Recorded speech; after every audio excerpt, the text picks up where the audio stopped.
Hello everybody, and in case you were wondering what this rather highbrow title refers to, I want to talk about different approaches to how to use media. And if you've ever wondered what goes on in a film studies program, this is going to give you a taste of it. But I don't want to suggest that what I'm going through is incredibly esoteric or gratuitous, because in fact I think it really has to be considered in order to understand the current state of movies, television, online video, and so on. So let's just roll with it.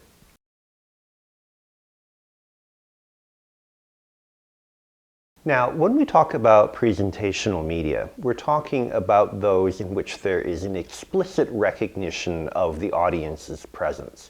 If you think of a person standing in front of a crowded auditorium, for example, this is obviously a presentation. This is the staple of network news. It's obviously true of something like a direct address video like this one. And it derives from the original purpose of broadcast television, which was as a news and information source.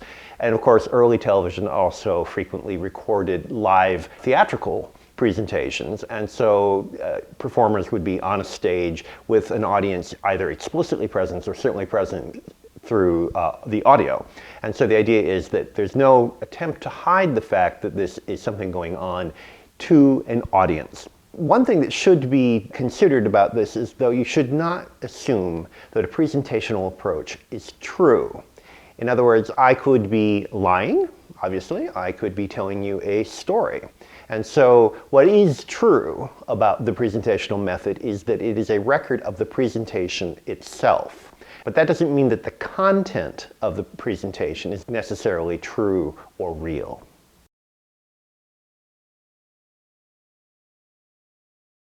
When we talk about representational media, we're talking about those that are based on a denial of the audience's presence in the effort to create a self-contained reality. In movies, this comes down to the infamous line given to all actors, "Don't look at the camera."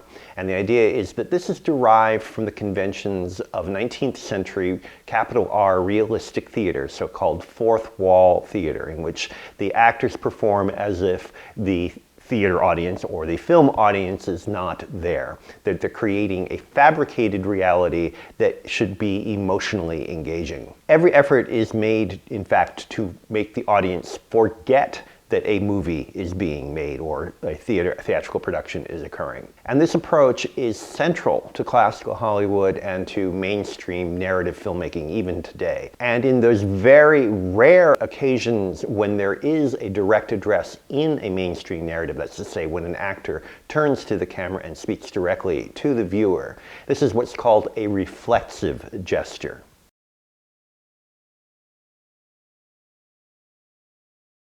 Now, when we talk about reflexive uses of the media, we're talking about the effort to make the viewer aware of the manufactured nature of the image.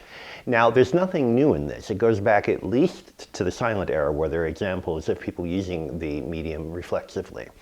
And in television, it's not really relevant except for those programs that are made on the representational model, because basic television, broadcast news, for example, is more or less inherently reflexive because of the presentational nature. However, in the 60s, the reflexive mode acquired an explicitly political cast when writers at French film journals like Cahiers du Cinéma and Cinétique and filmmakers like Jean-Luc Godard explored the idea of deliberately showing the fact that a movie is being made.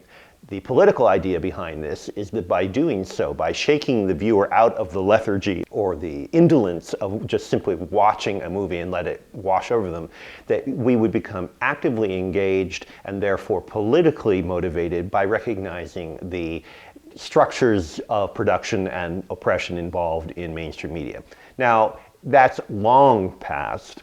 And it wasn't too long before the idea of using reflexive technique became little more than a stylistic mannerism. For example, in the film Tom Jones, directed by Tony Richardson in the mid-60s, there's a moment where Albert Finney, the main character, turns to the camera and it speaks directly to the audience. In other words, in a very mainstream, very commercial film, it's already being used purely as a technique, something different. And so it quickly became a mainstay, not only of mainstream narrative, but of TV commercials, and direct address videos like this became popular because people are used to the idea of being addressed directly, except in contemporary mainstream narrative where it has more or less fallen out of use. And I would argue that it's not as if presentation or reflexivity in themselves are inherently good, but I would argue that the absence of any kind of destruction of the fourth wall illusion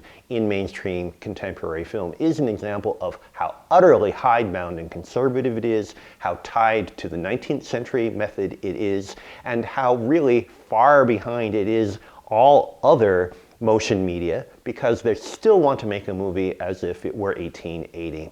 So that's a real brief overview of three aspects of film communication, television communication, and I hope it opens the door at least to thinking about why it should be that we have to maintain this illusion of the fourth wall.